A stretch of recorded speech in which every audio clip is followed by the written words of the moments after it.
Alright guys, welcome to the McKola TV. So Manchester United's next game is up against Hull City away in the Premier League. Saturday's late kickoff. Can't wait for the game. Another away day. Should be a good one. Both teams have made a perfect start to their Premier League campaign. Both getting victories, but both in very, very different circumstances. Whilst Manchester United have spent almost £150 million on 4 different players, Hull City have 13, or I think it may even be 12 fit first team players now, and their season kind of is in jeopardy at the moment, despite the fact they've made an amazing start to the campaign.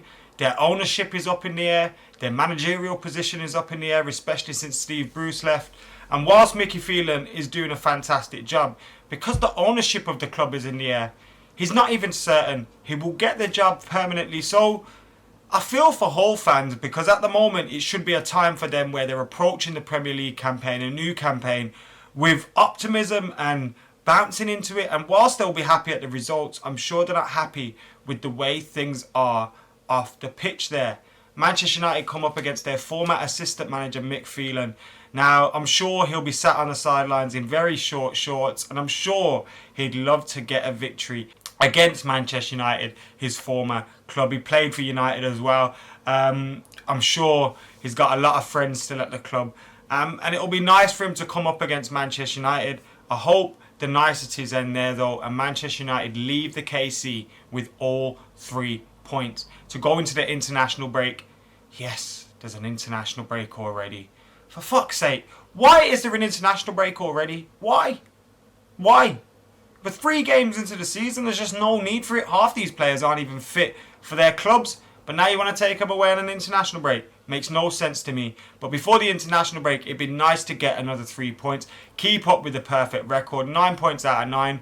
Going into the Manchester derby, which is on September the 10th, straight after that international break. So it's vital, United, if we don't put in a good performance, at least get a good result. We've seen against Southampton and against Bournemouth that whilst the performances haven't been perfect, it was better against Southampton than it was at Bournemouth, but still, neither performance was perfect.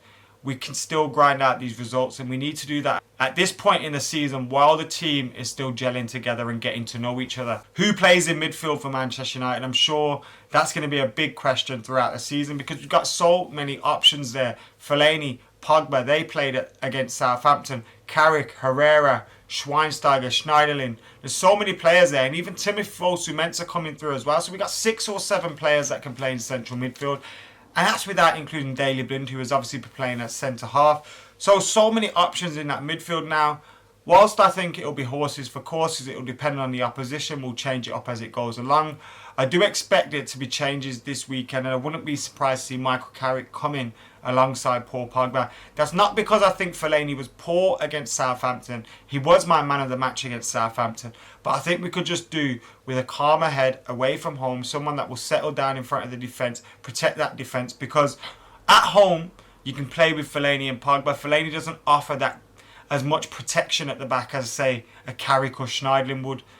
So I'd go with Carrick or Schneiderlin alongside Paul Pogba, because despite the fact this Hull City side might not have enough players, they've still got players there that can cause us damage. Al Mohammadi, Snodgrass, Abel Hernandez, even Tom Huddleston can take a pop from far as well. I'm sure also the likes of Chris Smalling and Mkhitaryan will be looking forward to getting into this team.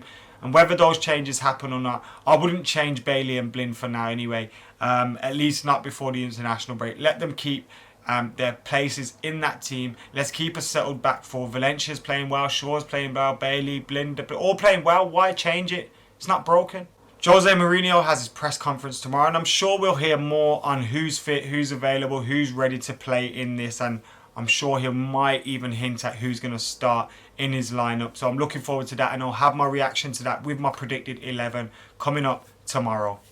As for Hull City, as we've said, 12 or 13 first team players. They're playing Livermore at centre half, and he's been playing decently there, but he's not a natural centre half, so I'm sure we could get at him. Curtis Davies, I think, is a very talented player for them.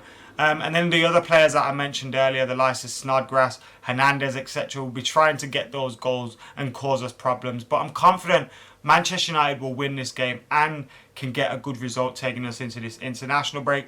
I'd take a 1-0 win now, but I do think it's going to be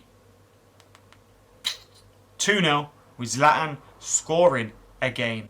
Guys, get your comments in below. What's your predicted score for Hull City versus Manchester United? You're looking forward to the game. Who's the biggest threat from Hull? Who should United start in that midfield area? There's so many questions that we can ask. Does Smalling come back in? Mkhitaryan, do you play him? Does Marshall keep his spot, or do you change it up and put Memphis there? Who are you going to play? Let us know in the comments below. I'll be back tomorrow, so make sure you hit that subscribe button. And a little bit later on today, I'll have my Premier League preview as well, the weekend's action. See you later.